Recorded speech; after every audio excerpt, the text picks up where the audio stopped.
KSAT 12. The news at noon starts right now. Search for missing Olmos Park mom Suzanne Simpson now appears to be a recovery mission. That's based on a letter the police chief sent to his whole community. A handful of Olmos Park residents sent us that letter, which explains why investigators have descended on a landfill in southeast Bexar County.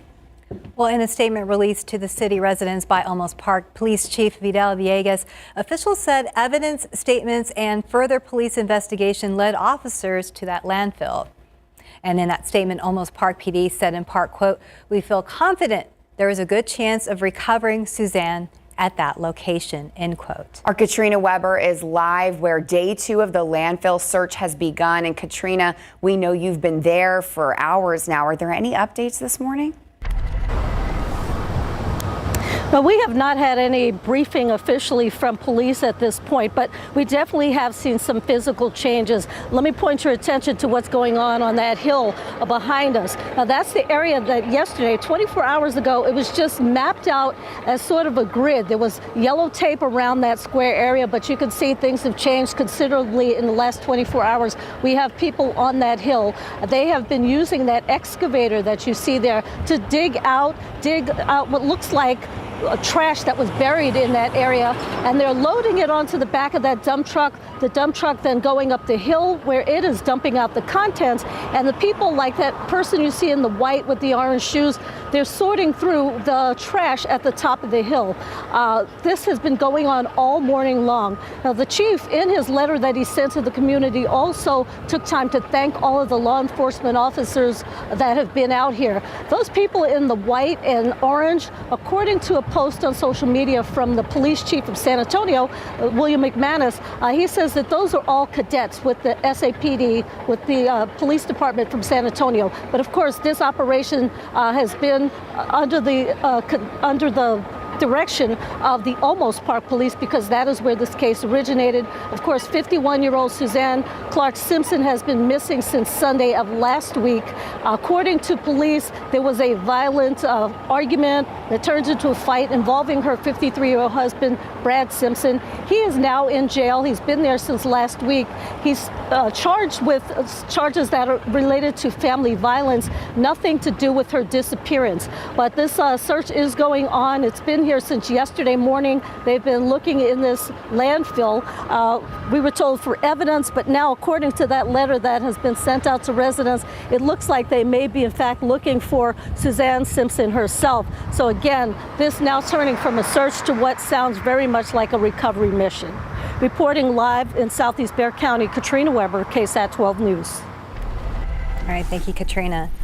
And San Antonio police have arrested a 24-year-old man for the murder and the shooting death of a 31-year-old man on the city's south side. Now, the shooting was reported in the 5800 block of Annalisa. This is just east of Roosevelt Avenue around 8:37 last night. Now, police officers heard several gunshots in that area and drove toward the sound. Police tell us that bystanders then waved them down to a location where a man had been shot. Officers tell us that the 2 men were involved, and they were family members who got into an argument that led to the suspect pulling out a handgun and shooting his family member multiple times. That victim was pronounced dead at the scene. We're learning more about a person's death after they were found near a North Side park last week. So last Sunday, park police officers discovered a man's body in a golf cart along a trail near Walker Ranch Park, covered in a tarp. The medical examiner's office now says that man, believed to be in his 20s or 30s, was shot multiple times, and his death has been ruled a homicide. The man has not yet been identified, and police are still investigating what led to his death.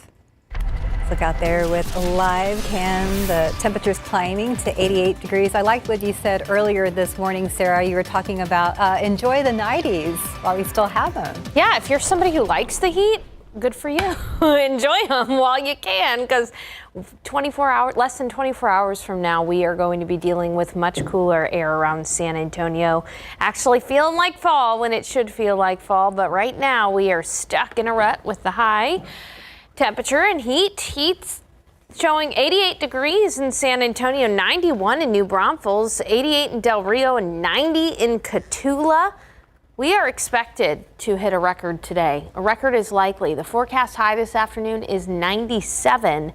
However, the record is 95, set back in 1962. So we could beat a 62-year-old record today. In fact, San Antonio is going to be one of the hottest spots on the map. Take a look up to the north. Do you see that colder air there, along with the winds from the north? This is where that cool front is. It is right on Texas's doorstep, and it'll be moving through overnight tonight. How cool will we get in San Antonio? Details ahead. All right, thank you, Sarah. Well, San Antonio police say there could be more than one suspect responsible for a deadly shooting last night near downtown. A man was shot and killed in the car in the parking lot of an apartment complex on East Grayson around 8:30 last night. He has not been identified yet. SAPD believes there were multiple shooters since several different types of shell casings were found at that scene. Well, a local school district is fighting to keep some of the superintendent's conversations under wraps. San Antonio ISD Superintendent Jaime Aquino has a personal development coach, and it's a perk he negotiated into his contract. Now, Aquino tells our Danielle Ibarra about how he believes the coach is making a difference. Taxpayers are on the hook to pay for up to 3 of that coach's trips to and from San Antonio. So we asked the district for those receipts and emails and texts between Aquino and that coach. SAISD spokeswoman Laura Short told us there haven't been any expenses. For the first time, Superintendent Jaime Aquino sat down with us to talk about it. What exactly does this personal coach do for you as a district leader? So let me give you a little bit of background, and I will push back. It's not a personal coach. It's a professional coach. Though. It's a professional coach. Yeah, okay. A personal coach, professional coach. I requested that I was going to get a coach that would help me. It was my first superintendency, and to help me grow. But the district's attorneys are fighting the release of any records, saying the coach is not involved with district business. My coach helped me a lot with understand the Texas school finance system, because I was new to Texas, to understand the landscape, to understand our TEACs and our STAR assessment, to understand the reality of the community. The state of Texas has a very complex school finance system. It sounds like he's helping you navigate district business. Yeah, of course. That's the purpose of it. Okay, well, it says right here the executive coach is not involved in conducting district business. And this is from the attorneys that SAISD has hired when we asked for records. Yeah. Well, the district is fighting the release of any records tied to that coach. Tonight on the Night Beat, why a parent and an expert say it's something that you should see. We are less than 1 week away from the start of early voting for the 2024 presidential election and 21 days away from Election Day, which is November 5th. This year, it's going to be easier for the deaf community to have their voices heard. Take a look at this. These 5 locations right here on this map are locations that are going to be easier for the deaf community. It's a first step in granting access to those with disabilities at voting locations. Patty Santos tells us why it's such a big step for the community. They've been advocating for access to voting more years than you can imagine. For the first time, Bexar County voters who are deaf will have more locations to cast their ballots. A sign language interpreter will be available through a video screen at 5 voting precincts. It's thanks to a collaboration between the county and DeafLink. All they do is click, up comes the interpreter, and everything you're saying will be signed. And when they sign back or ask a question, the interpreter can see them with the camera that's on the device that's being used, and they will voice whatever they're signing to the person that's interacting with them. Pastor Cassell Grice knows firsthand going out to vote can be frustrating without an interpreter. When people ask me, what's my name at the voting center, I can't understand them. I have to rely on trying to read their lips or writing back and forth, and they're not always helpful. So it's very frustrating for me as a deaf community member. Last election, a deaf interpreter was available at 1 polling site. Grice and many others took advantage of it. We felt, ecstatic. It was my first time, basically, here in San Antonio. Was the best experience I've had for my voting so far. Early voting starts October 21st, and these are the 5 locations where a video interpreter will be available. Come vote. Show your strength, show how many there are of you and how important you are, and let your hands be heard. Patty Santos, KSAT 12 News. Well, there is not an exact number, but the latest census says there are over 350,000 Texans on the deaf spectrum. Kay says making these 5 locations available is the first step to equality. And we've got this full story and, of course, these voting locations on your screen, also on KSAT.com. Well, a reminder, early voting starts next Monday, October 21st, and it will run through November 1st. Registered voters can vote at any polling site during the early voting period. Now, if you're in San Antonio, you'll be able to vote on charter amendments. Elsewhere, you'll also choose school board leaders. And we have a sample ballot on our website, KSAT.com, for you to look over. So you can just scan that QR code on your screen to head to the election section of our website. You can also get a copy of your personal ballot. So Bexar County election officials say you should print your personal voting ballot, mark the candidates or items you'd like to vote for, and then take that paper with you when you submit your official vote. That will help you save time. Local students are getting the chance to take their learning outside of the classroom, how they'll be able to board a bus and travel back in time. Well, entrepreneurs in the community are discovering how they can grow their businesses. It's all part of Startup Week. Why one investor says San Antonio is the perfect backdrop for an event like this.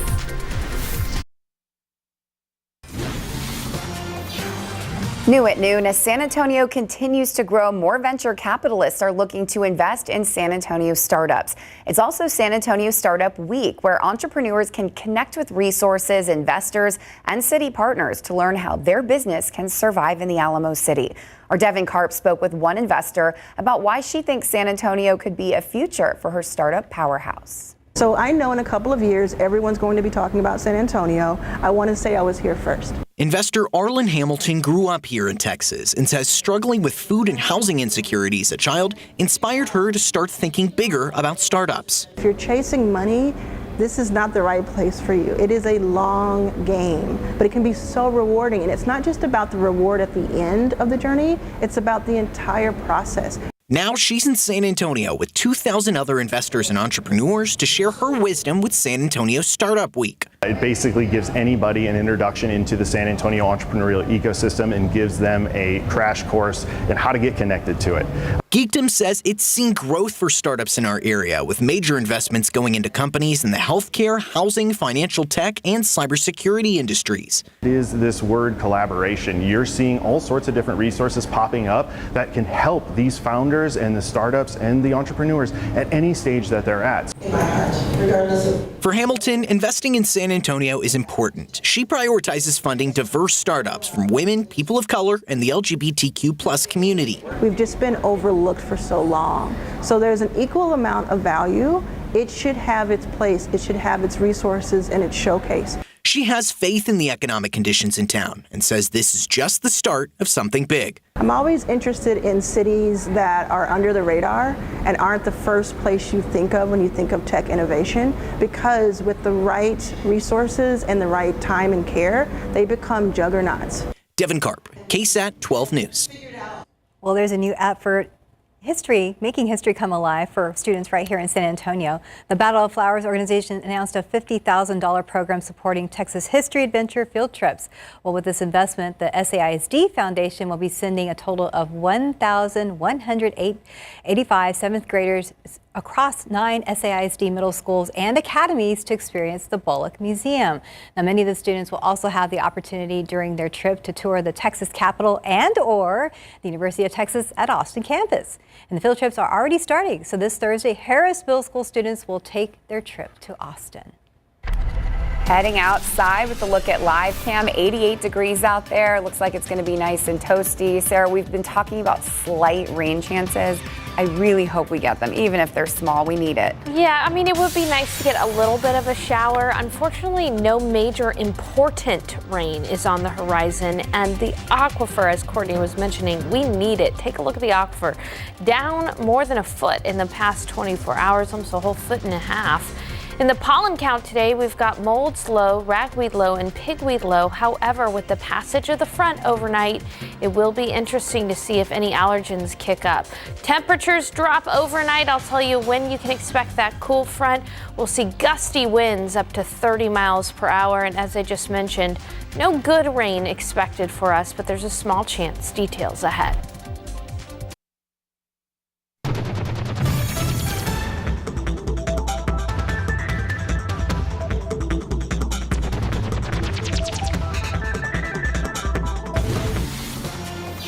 have a lot of people excited for a change in the weather after all of these hot afternoons we've had. I had someone text me yesterday, hey, let's save our run for Wednesday when the cold front comes in. Good idea. I had people coming up to me today and they were like, I pray that this is the last super warm morning that I'll have to work out on. And you know what? Tomorrow morning, it's going to feel very different than it does out there right now. I want to go ahead and start, though, with a look at current temperatures because it is 88. It's already almost 90 degrees in San Antonio. To put this in perspective for you, this is already 5 degrees hotter than what we usually see for our afternoon highs this time of year. It has been a very hot start to October, and that's why a lot of us are excited about this change in the forecast. It's already 92 in Seguin, 90 in Gonzales, 90 in Los Maples, and 86 in Pleasanton. Now, the one thing we have that's okay is that it's not humid.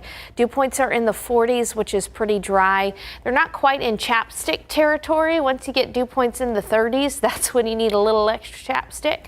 Not quite the case, but it is going to continue to be a sunny and hot rest of the day. We'll be looking at high temperature of 97 degrees, which will be a record for the day, a 62-year-old record for the day. As we take a look at this evening, it's going to be nice and clear out there with temperatures dropping quickly. It could be 100 degrees in New Braunfels. That's entirely possible this afternoon. It could be near 100 in Pleasanton and Del Rio. Again, say goodbye to those hot, high temperatures. In fact, San Antonio is going to be one of the hottest spots on the map, even hotter than Phoenix, Arizona today. But that cold air is right on the horizon. This is a look at the forecast highs. It could be in the 40s for the highs in Chicago today. That's that cold core of air. And so what time will this front make it to San Antonio? 2 a.m., 3 a.m. That's when it'll make it to us while you're sleeping, hopefully. You'll see that front moving through. Now, you'll really feel it by the time of the morning commute tomorrow. Here's a look at the futurecast temperatures. By tomorrow morning, the morning commute, likely in the 50s in some locations with a stout wind from the north. So you'll feel the front in the morning. And then as we head throughout the day, temperatures are only going to be able to get into the low to mid 70s around San Antonio. 75 degrees in San Antonio for the high, 71 in Kerrville, 74 in New Braunfels. I think it will get into the 80s out closer to the border, but still that is a marked improvement off of what we are dealing with. And then you'll notice the winds too, especially in the morning. We'll have wind gusts of up to 30-35 miles per hour around San Antonio. Winds will come down a little bit in the evening, and just as a meteorology 101 for you, some trivia, whenever you have clear skies, calm winds, dry air, that allows for temperatures to plummet. And guess what we're going to have tomorrow? Clear skies, calmer winds, and dry air. And so by Thursday morning, this is a look at the morning lows, the coldest we've been since April in San Antonio. On Thursday morning, it'll be 49 in New Braunfels, 47 in Kerrville, 55 in Del Rio, 58 in Cotulla, 53 in Pleasanton, 53 here in San Antonio, 48 in Gonzales. And this is what I meant by saying we're not going to really have important rain in the coming days. Low pressure system is going to be too far to the north to produce healthy rainfall for us. So the best we can do in your forecast is a small chance for isolated rain on Saturday. But hey, we'll take the positive, and the positive being a 20+ degree temperature drop. And guess what? It doesn't rebound into the 90s. We'll be back into the 80s on Saturday and Sunday, but that is pretty welcome as well to see temperatures not being too hot. You know what's also welcome? A comet. We've got some really cool pictures of the comet that's been visible over San Antonio. And I'll have those details coming up in a bit after the break. Well, Steph and I are both excited to start talking about this. After claiming the Golden Hat Trophy, #1 Texas will next face 5th-ranked Georgia Bulldogs. And a lot of college football fans will be paying attention to this one. It will be just the 3rd top 5 matchup in Darrell K. Royal Texas Memorial Stadium history. The other 2 being in 2006 and 1970. But this isn't the only major event going on in Austin, so Coach Sark really needs these guys to stay focused this week. A lot happening in Austin this weekend with F1, with College Game Day being here. And I think that to the point I made to the players, we need to continue to stay enamored with us and what we need to do and focus on the task at hand and not get caught up in what you guys are talking about or anybody else is talking about. It's not what other people say. It's actually about what we do. It's about our action, and we can control what we can control. And that was today's walkthrough and implementation of the game plan, and then focus on it one day at a time from there. So great challenge, great opportunity. I know our players are looking forward to it, like I said, against a very good opponent. Coach said wide receiver Isaiah Bond is day-to-day with an ankle injury, and that defensive back Derek Williams Jr. will miss the rest of the season, but it's unclear what he might be dealing with. Well, now to UTSA, they lost at Rice 29-27 on Saturday night, allowing the Owls to take the lead with 4 seconds left in the game. 16 penalties for 146 yards really hurt the Roadrunners. I thought the penalties would be cleaned up much better. We worked really hard on that all 2 weeks. That was the emphasis of the 2 weeks, and that was disheartening. And then obviously the injuries in the game. That was disheartening, and then the way obviously our locker room feels right now after 2 weeks in a row battling back from fourth quarter deficits to have the chance to win the game in both of them and not coming home with either one of them. That was very disappointing. Well, UTSA will be back. They will host Florida Atlantic for homecoming this Saturday at the Dome at 2:30 p.m. If grocery store prices have you worried about the upcoming holidays, you're not alone, but there will be some price drops. Coming up in the next half hour, we're helping you plan for Thanksgiving. A new report is shining light on what food staples your holiday dinner will cost this year. Well, as ABC's Trevor Alt reports, some classics will be a bit pricier while some are actually getting cheaper. A good holiday feast doesn't happen overnight. Believe it or not, planning is already underway for those Thanksgiving menus, and Wells Fargo is previewing its upcoming annual report on what one could cost you. Some good news for the main course. Shoppers can expect to pay 16% less for turkeys this year compared to last year, though ham prices are up 5.2%. Side dishes are a bit more expensive this year. Sweet potatoes saw a 4% increase, and russet potatoes are at an all-time high, up 14%. For other produce, consider buying fresh. Canned green beans are up nearly 9%, and canned pumpkin prices jumped a whopping 30% compared to last year. Labor and transportation. Those are the two big things that just don't get any cheaper anytime soon. Retailers know how important it is to have good prices this season. So there's a lot of competition out there. And some retailers are already announcing deals. Aldi sharing exclusively with GMA, it will offer its lowest priced Thanksgiving meal in 5 years. A basket serving full meals for 10 people for under $47. Starting now through Christmas, Walmart has unveiled what it calls inflation-free holiday meals, serving up to 10 people for less than $7 a plate. And of course, cranberries are a staple of Thanksgiving. If you're buying fresh cranberries this year, you can get a good deal. They're expected to be down about 20% compared to last year, while canned cranberry sauce is expected to be up about 7%. And one tip from the folks here at Hartley Family Farm, cranberries will stay fresh for quite a while. You could buy them today. Just keep them cool and dry, and they will be ready to go on Thanksgiving.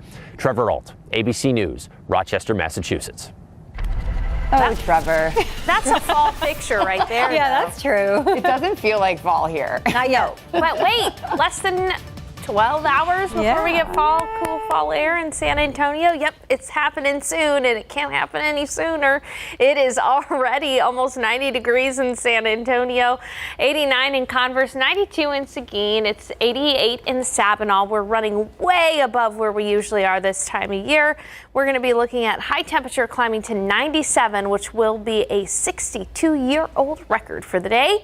And then we'll be looking at clear skies and temperatures in the 70s by 10 o'clock. Speaking of tonight, another great picture sent in through our KSAT Connect feature on our weather app of the comet that's continuing to be visible and will be visible once again tonight. You got a short window after sunset at dusk, 40 minutes after sunset. Sunset tonight, 7:03. Look out west just above the horizon to the right of Venus. And your phone camera will help as well as binoculars if you want, and then send in a picture to KSAT Connect. We would love to continue to see all these pictures. Where's that front? It's through Oklahoma City, and it's working its way into Texas as we speak. It'll be here soon, and tomorrow will be a completely different feeling day. You won't necessarily need the jackets, but at least it'll finally feel like fall. Details ahead. We'll take it. Thank you, Sarah. Well, Walgreens announced it is closing about 1,200 locations, including 500 over the next year. The closures represent a significant escalation from a few months ago, and that's when the financially struggling drugstore chain announced it was shutting down 300 underperforming locations as part of a multi-year optimization program. The 1,200 closures announced Tuesday includes the 300 closures announced in June. With 3 weeks until Election Day, a judge ruled county election officials in Georgia cannot delay or decline to certify election results. The state judge's ruling deals a blow to an effort by conservatives in the critical battleground state to broaden their powers. The case was brought by a Republican member of the Fulton County Board of Registration and Elections. She asked the judge to declare that her duties in certifying election results are discretionary. The case is one or two closely watched disputes over the election certification in Georgia. Well, a high-profile criminal case involving the former head of the fire union seems to have vanished into smoke, well, at least on public record. Chris Steele was arrested over 4 months ago on a stalking charge, accused of trying to scare off a top member of the department from applying for the fire chief job. However, when Garrett Berringer went looking for updates, he couldn't even find a case. He explains what he has found out. Hays County records show Steele was released on bond the next day. Bexar County records, though, they don't show anything. We contacted 2 sheriff's offices, the district clerk's office, San Antonio police, and the DA, trying to figure out why 4 months later, Bexar County doesn't even show Steele was arrested. In fact, we were told the warrant shows up as having been unserved. A controversial union leader known for fighting the city of San Antonio, Chris Steele left the fire department 3 years ago. But police say he didn't leave its politics. He was arrested in Hays County in May on a stalking warrant out of Bexar County. Steele's arrest happened about the same time that Bexar County changed over to a new criminal software system called Odyssey. It was a rocky rollout, which included inaccurate or expunged case information showing up and backlogs at the jail. But a BCSO spokesman says it does not appear that was at fault. They never got Steele's actual bond documents, which would prompt a public case file to be opened. But they did receive word from Hays County Steele was being bonded out. But that message got lost in between different parts of the sheriff's office, which is believed to be due to connectivity issues with their equipment. Now BCSO's double-checking to see if it was a wider problem. The case may be a question mark publicly, but San Antonio police say it did not affect their investigation. They say they turned their findings over to prosecutors in late August. The DA's office confirmed it received the case, which it says is awaiting indictment. I'm Garrett Berringer, KSAT 12 News.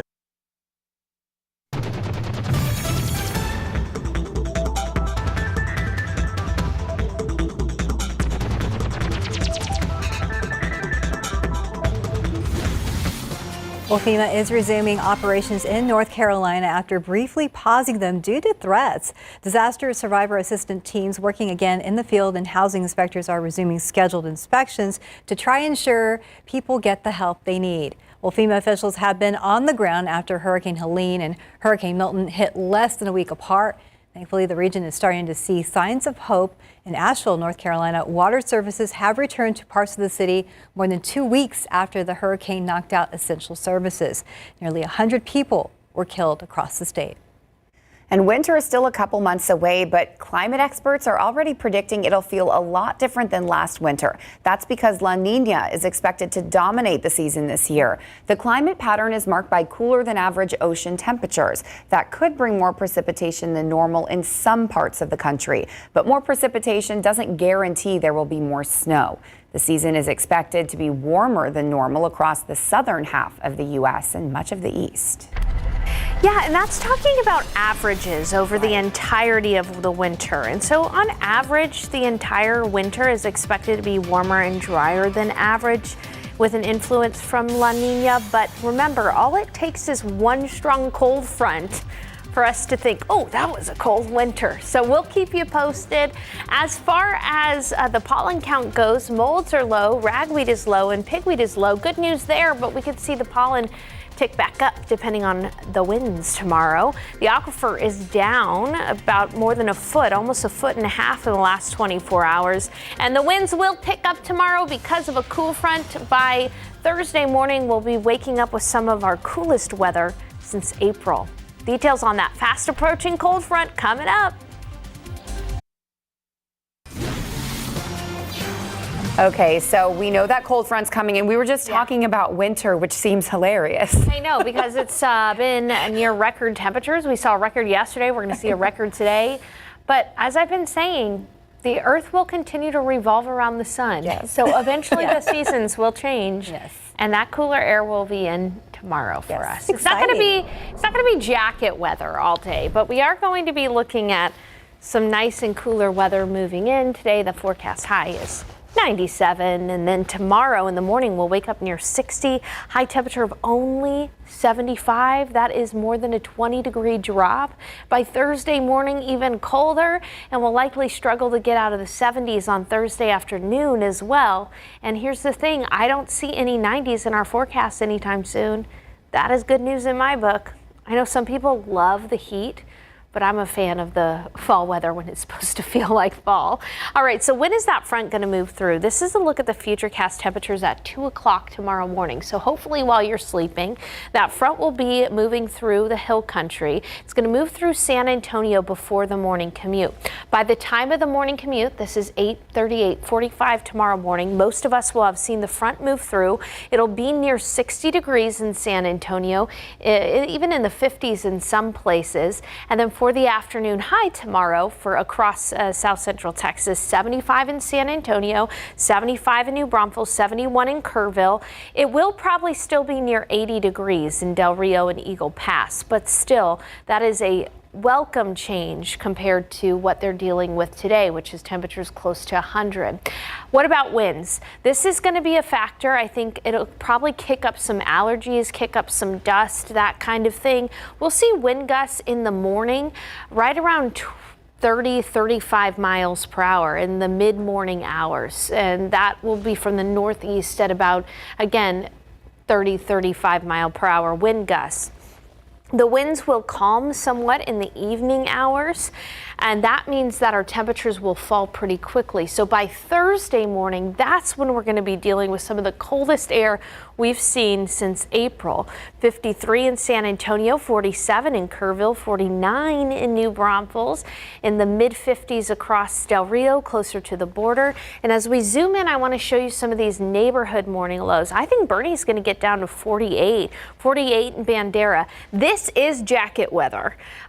So if you're getting the kids ready, bus stop Thursday morning, they're going to want the jacket, but they're not going to need it in the afternoon because we'll be near 80 degrees on Thursday afternoon. It's that time of year where we're constantly dressing in layers because we have to. As far as temperatures out there right now, today is a hot one. It's already nearly 90 degrees. We're seeing southwest winds at 10 miles per hour. It's going to be close to 100 in many places. This is a look at forecast highs this afternoon. Close to 100 in New Braunfels, close to 100 in Seguin, Nixon, Smiley, Floresville. At least there's not much of a heat index factor, but it's still going to be noticeable. Now, as far as rain goes, the best we can do is a small 20% chance on Saturday. Sometimes with fronts, we can see some good rain. That is not going to be the case with this system. Instead, it's just going to be dry with a marked drop in temperature, feeling pretty pleasant outside for most of the remainder of the week and even over the weekend. It'll be noticeably humid over the weekend, but humid in 80 is way better than humid in 97 degrees. All right, we'll have more news for you after the break.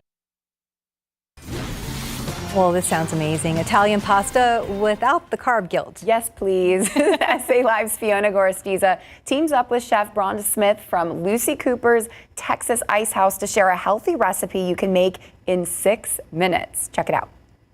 Trying to eat healthier? Well, you don't have to sacrifice flavor. In fact, you can have your pasta and eat it too. And here to tell you how, well, you know what? We are in Chef Rhonda Smith's kitchen today, and she owns Lucy Cooper's Ice House. And she's going to show us how to make a delicious and popular Italian dish that's also diabetic friendly. It is. Okay. You ready? So what are we making today? We're going to make cacio e pepe. That's right. Yes. Yes. Okay. So exciting, right? And so how is it diabetic friendly? Okay, so most pastas are going to be very, very heavy carbed. So when you're looking for pastas, obviously flip over the ingredients list and look at how many carbs are per portion and just stay in that portion size. But the secret to it is go with an egg pasta. An egg pasta? Yeah, all right. because that protein is just going to lower that carb ratio. Okay. So you're good to go. And so we're going to get started, right? Yep, so you ready? You can make this dish in literally 6 minutes. So you're going to drop this into your boiling water, and don't forget to salt that. But this is just going to be your egg tagliatelle. Yes. So you're just going to be generous with that salt. Always salt your pasta. Always salt that pasta water, because that is where there's flavor. And that yummy salt. So these take about 6 minutes to make. So you're going to drop that pasta very first thing. And then while you're doing that, I'm going to turn on our skillet over here, and we're going to make this sauce. So while the pasta's going, you're going to take about 4 ounces of butter. I like this nice European butter. You want to just drop that in your pan that we turned on, and you're just going to let this melt. And once you get a little bit going in the bottom, you're just going to add, you ready? Parmesan grated. And you can either choose the Parmesan or the Pecorino, but why choose when you can have both? Right. Yes. So, it's very Italian. It is very Italian. Parmigiano. So I'm going to let you drop about 1/4 cup of that in there. And then I'm going to do the same with the pecorino. You're just going to add a spoon of garlic, and then you're just going to add a little bit of white pepper to this. And you can smell it just starting to kind of roast. So literally it just means pasta with pepper, right? So what are a few healthy eating tips that you've got? Stay away from seed oils. Use butter. If you need to use an oil, you definitely want to use something like an avocado. And see, you're going to turn your heat off, and you are ready to go here. And Lucy Cooper's Ice House healthy items, they have a portion of that on the menu, We right? do. We have salads, and really super exciting, at Lucy Cooper's, we do not use any seed oils. We cook everything in beef tallow. Ooh. I know. Oh. Talk about where there's fat, there's flavor, right? I was gonna say. But it's so good for you. Right. Beef tallow is so much good. better for you. So you can eat unhealthy, but Ish. still eat healthy. Right. That's a thing. Okay. That's a thing. We're going to make that a thing. And it goes straight from here back into your pan. And this is about a portion. Ooh, there it is. So good.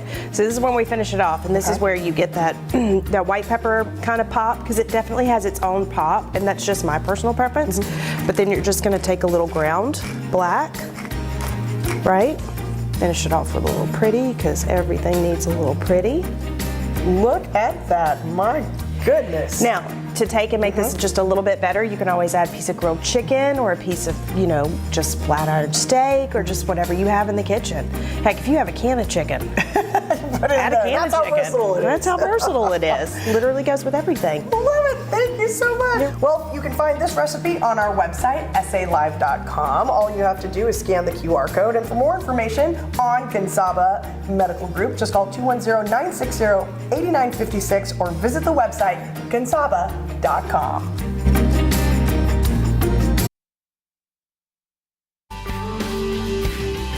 Don't forget to join us this weekend at Hemisphere Park for Light the Night. And this is going to be emceed by our very own Daniela Ibarra. So hundreds of lanterns will illuminate the sky on October 19th. This is Saturday to celebrate, honor, and remember people impacted by blood cancer. You can check out ksatcommunity.com for the complete information. Very important. And taking a look at your 7-day, I mean, this is a much better looking forecast. 97, you know what? I'm going to say good riddance to the 90s. I'm happy that temperatures are going to drop by some 20 plus degrees. By tomorrow morning, you'll feel the cool front. Winds are going to gust up to 30, 35 miles per hour. Coldest morning we've had in a while on Thursday morning at 53. And then we'll be looking at afternoon high temperatures rebounding a little bit back into the 80s. Hey guys, I'm excited because we're going to be doing an app cast after the show. Oh, what is an cool. app cast? Yes. It's a forecast on the KSAT Weather Authority app. We're live streaming. So right after the show, bring up your KSAT Weather Authority app. I'm going to be there. I'm going to be walking you through when the front arrives, how much temperatures will drop. We're going to go into neighborhood views too. Wow. So not just, San Antonio. It's going to be all across the area. So make sure to tune into that. We're going to be streaming on We'll be watching closely. KSAT.com and YouTube as well. So check us out. Thanks for joining.